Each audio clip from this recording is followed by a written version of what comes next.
Bismillahirrahmanirrahim. Assalamualaikum warahmatullahi wabarakatuh. Apa kabar teman-teman dan sahabat sehat? Salam optimis, semoga semakin sehat teman-teman, dan kita menjadi orang yang bersyukur kepada Allah Subhanahu wa taala. Alhamdulillahirabbil alamin. Segala puji bagi Allah yang telah memberikan kita kesehatan, kehidupan, dan berbagai macam nikmat yang kita terima hingga saat ini. Salawat serta salam semoga tercurah kepada junjungan kita Nabi Muhammad SAW, kepada keluarganya, sahabatnya. Pada video sebelumnya saya bercerita tentang panic attack yang pertama kali saya alami. Kali ini semoga saya bisa menceritakan dengan baik kejadian panic attack yang kedua kalinya. Jadi dari jarak sekitar 4 bulan, dari Januari sampai Mei, itu saya tidak mengalami panic attack. Namun saat itu ada gejala seperti hidung mampet yang menurut saya sangat mengganggu. Nah, akhirnya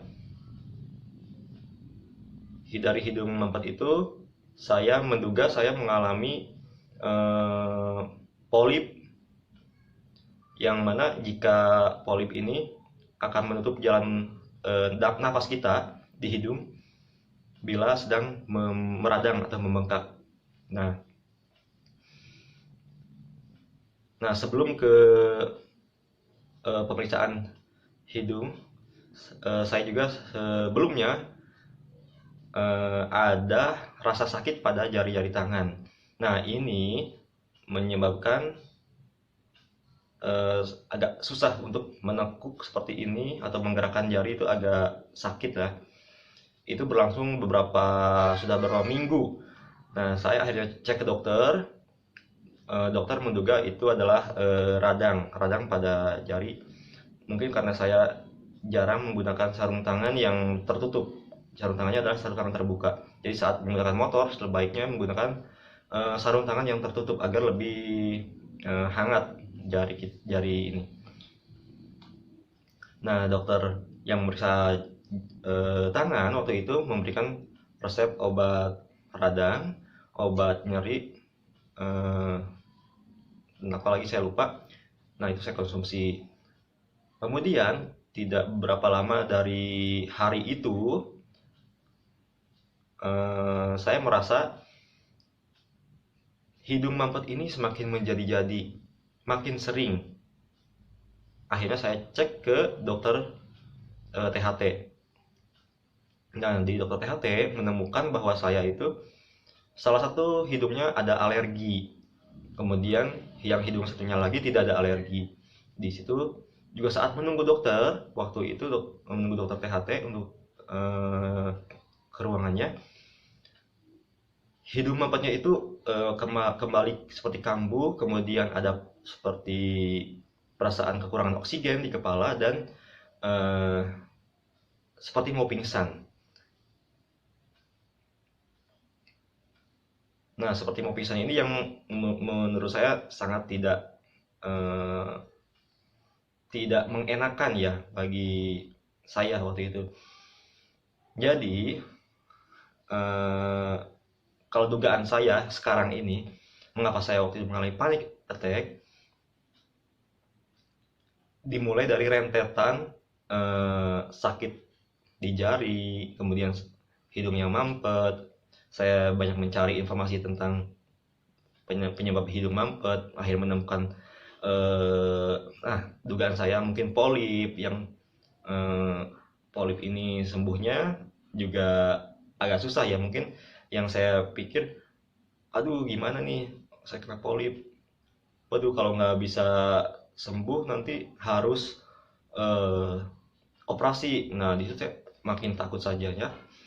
Nah, setelah dari dokter THT itu, besoknya saya pas di kantor pagi-pagi. Nah, pagi-pagi sekitar jam 9 tuh saya baru mulai sarapan, tapi sarapan itu nggak habis karena saya tiba-tiba mengalami serangan panik lagi. Itu dimulai tanda-tandanya dengan pikiran yang tidak enak, sudah berpikir macam-macam, tidak bisa konsentrasi, jantung berdebar, nafas juga agak agak berat, kemudian seperti kekurangan oksigen di kepala ini, dan seperti mau pingsan. Itu yang sensasi yang saya alami saat itu. Akhirnya coba berdiri, jalan bolak-balik dari ruangan keluar, tapi tidak terlalu membantu, dan sepertinya makin panik. Kemudian coba berbaring, tidak ada, dan bercerita kepada teman bahwa saya kurang enak badan. Nah, oleh teman disarankan akhirnya untuk ke dokter atau ke rumah sakit lah. Nah, akhirnya diputuskanlah teman membawa saya ke IGD, rumah sakit terdekat kan, terdekat dari kantor. Kemudian di sana dicek segala macam, tekanan darah normal, suhu juga normal, cek COVID juga negatif, kemudian cek darah juga baru di hari itu, dan baru kita diketahui beberapa lama itu juga normal. Kemudian rongsen di bagian dada juga tidak ada yang mengkhawatirkan karena normal semuanya juga. Akhirnya di hari itu saya menjalani rawat inap. Hari Kamis masuk rumah sakit, kemudian hari Jumat itu sebenarnya udah dibolehkan pulang, tapi sore-sorenya saya mengalami lagi panic attack di ruangan rawat inap rumah sakit itu. Akhirnya saya berlanjut 1 hari lagi sampai hari Sabtu baru boleh keluar akhirnya. Nah, di rumah sakit juga waktu itu di hari Jumatnya saya dicek oleh dokter THT juga. Itu memang ditemukan ada alergi di hidung. Itu mungkin yang penyebab mampet hidung saya.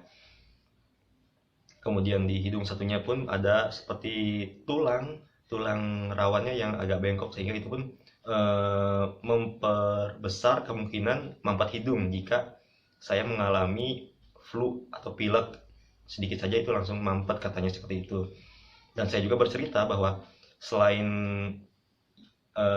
kondisi yang sekarang, sebelumnya saya mengalami juga di akhir tahun 2020 dan awal 2021 yang seperti sakit saat nengok, kemudian sakit nengok ini seperti ini susah, kemudian sakit tulang belikat di belakang, kemudian ada panas di dada, terus seperti bagian dada kiri ini ada nyelekit. Nah, itu saya ceritakan juga ke dokter THT. Dan sempat juga seperti kekurangan oksigen, mau pingsan, itu di tahun 2021 awal itu. Akhirnya dokter THT juga ini bilang bahwa saya itu mungkin memang mengalami serangan asam lambung. Tapi saat itu saya masih tidak terlalu percaya. Mungkin masa sih saya ada asam lambung gitu. Karena saya pikir asam lambung itu yang perih di bagian lambung gitu, atau sakit di lambung. Tapi ternyata asam lambung yang dimaksud ini itu semacam gangguan asam lambung, seperti naiknya asam lambung ke kerongkongan, itu yang menyebabkan dada panas dan mungkin hal-hal lain yang terasa ke badan. Itu asam lambung ternyata ya. Oke, dari situ kemudian saat mau pulang dari rumah sakit itu saya disarankan juga untuk melakukan konsultasi ke dokter saraf. Jadi saya beberapa hari kemudian setelah keluar, saya cek lagi ke rumah sakit, ketemu dokter saraf, dan dokter sarafnya menyarankan saya EEG. Mengapa saya harus EEG? Ini karena ada kemungkinan penyebabnya itu mungkin di bagian kepala ada apa gitu yang menyebabkan saya rasa ingin pingsan itu. Nah, dari hasil EEG pun akhirnya setelah EEG itu memang karena jaraknya agak panjang dari EEG, dari pertama kali ketemu dokter saraf dengan EEG-nya, mungkin kondisi saya sedang baik juga. Dari EEG itu tidak ada hasil yang buruk lah, semuanya normal. Oke, nah setelah itu kembali lagi ya ke rumah sakit yang saya sampai rawat inap. Setelah dari rumah sakit itu saya mengalami kena COVID ya. Nah, saat COVID itu saya lebih rajin untuk olahraga, makan teratur yang bergizi, kemudian nafas juga teratur ya, dicoba nafas yang untuk bagi pasien COVID kan nafasnya ada caranya tuh. Nah itu saya praktekkan, dan di saat COVID justru kondisi badan saya juga tidak ada yang seperti gejala mau panic attack itu gitu. Nah di situ sekarang sih saya baru berpikir, oh mungkin memang penunjang untuk kesehatan bagi yang mengalami asam lambung itu ya memang harus seperti itu, harus seperti makanan yang bergizi, teratur makanannya, kemudian berolahraga yang rajin, berjemur yang rajin, kemudian nafas juga cara bernafasnya itu harus teratur gitu. Kemudian pikiran harus positif karena kan saat COVID itu pikiran juga harus dijaga ya. Katanya kalau tidak dijaga nanti imunnya makin turun. Akhirnya kan memang benar-benar harus berpikir yang happy-happy, yang nambah semangat, yang positif gitu. Nah dari kasus COVID itu saya jadi belajar, oh ternyata harus begini. Karena efeknya pun ke badan tidak ada apa-apa. Nah setelah COVID selesai, kemudian saya negatif lagi COVID-nya. Nah di situ mulai ada rasa panas di dada. Rasa panas di dada ini yang saya pikir itu ciri-cirinya sama seperti GERD ya. Saya tahu istilah GERD juga setelah yang mencari informasi di internet. Di situ saya coba tidak panik, cuma memang mengganggu sih, mengganggu banget gitu GERD ini. Saya kok cari-cari informasi, akhirnya dapat info untuk yang menjaga pola makan seperti itu, kemudian lebih banyak makan sayur, buah, menghindari kopi, menghindari teh. Nah itu yang coba saya terapkan, dan memang GERD-nya ini cukup lama sih berlangsungnya, sekitar 4 bulan tuh memang kondisi parah-parahnya, hampir tiap hari kena GERD atau panas di dada ini.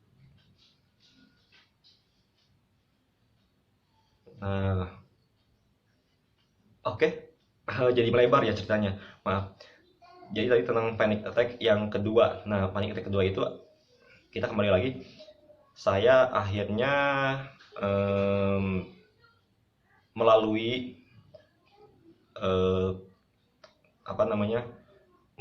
bisa melalui panic attack kedua itu dengan sampai rawat inap di rumah sakit selama kurang lebih 2 malam 3 hari, Kamis masuk, Jumat Sabtunya baru keluar rumah sakit ya.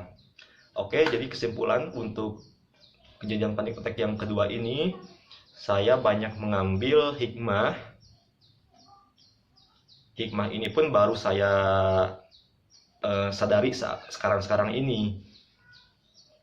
Jadi hikmahnya itu adalah kita jangan terlalu panik saat mengalami kenaikan asam lambung. Justru harus tetap berpikir positif, berpikir untuk melakukan sesuatu yang membuat kita tenang, atur nafas, kemudian lebih banyak lagi untuk olahraga yang ringan, terus berjemur matahari pagi, makanan yang bergizi, dan makan dengan teratur, menghindari pantangan juga seperti teh, kopi, kemudian pedas, asam, yang terlalu berlemak, yang terlalu manis, makanan kemasan. Lebih baik makan makanan rumah yang bikin sendiri, dan menghindari juga seperti mecin atau MSG. Kemudian lebih banyak konsumsi sayur dan buah. Mungkin teman-teman juga udah tahu tentang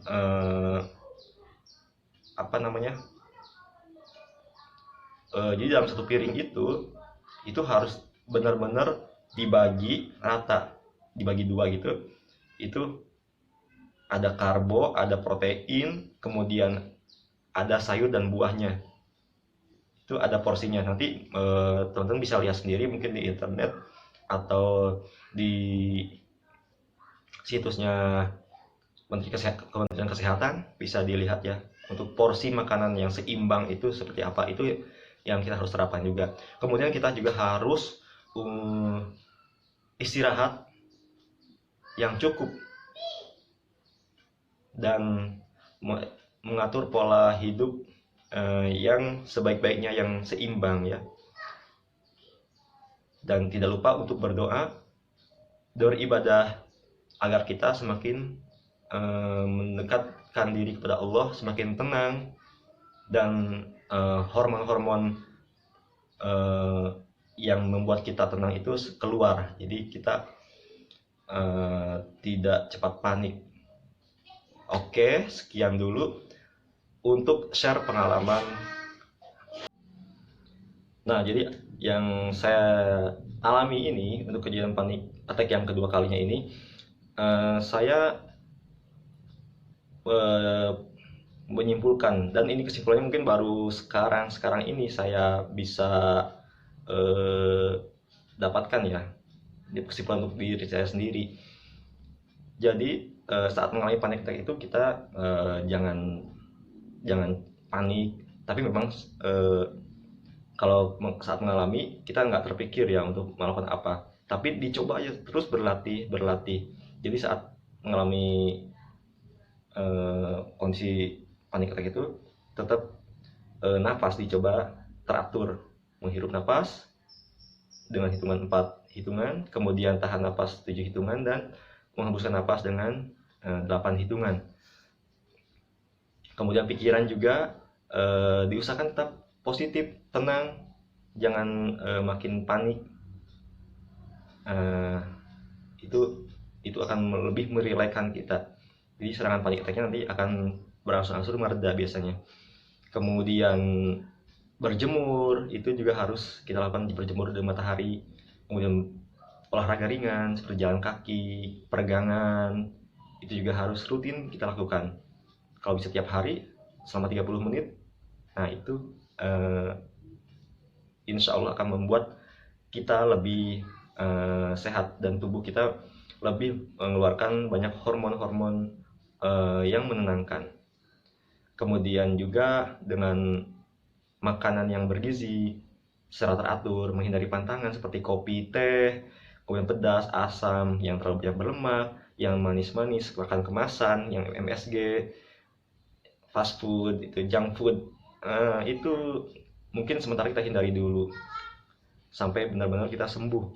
Dan kalau bisa dihindari selamanya pun itu lebih sehat.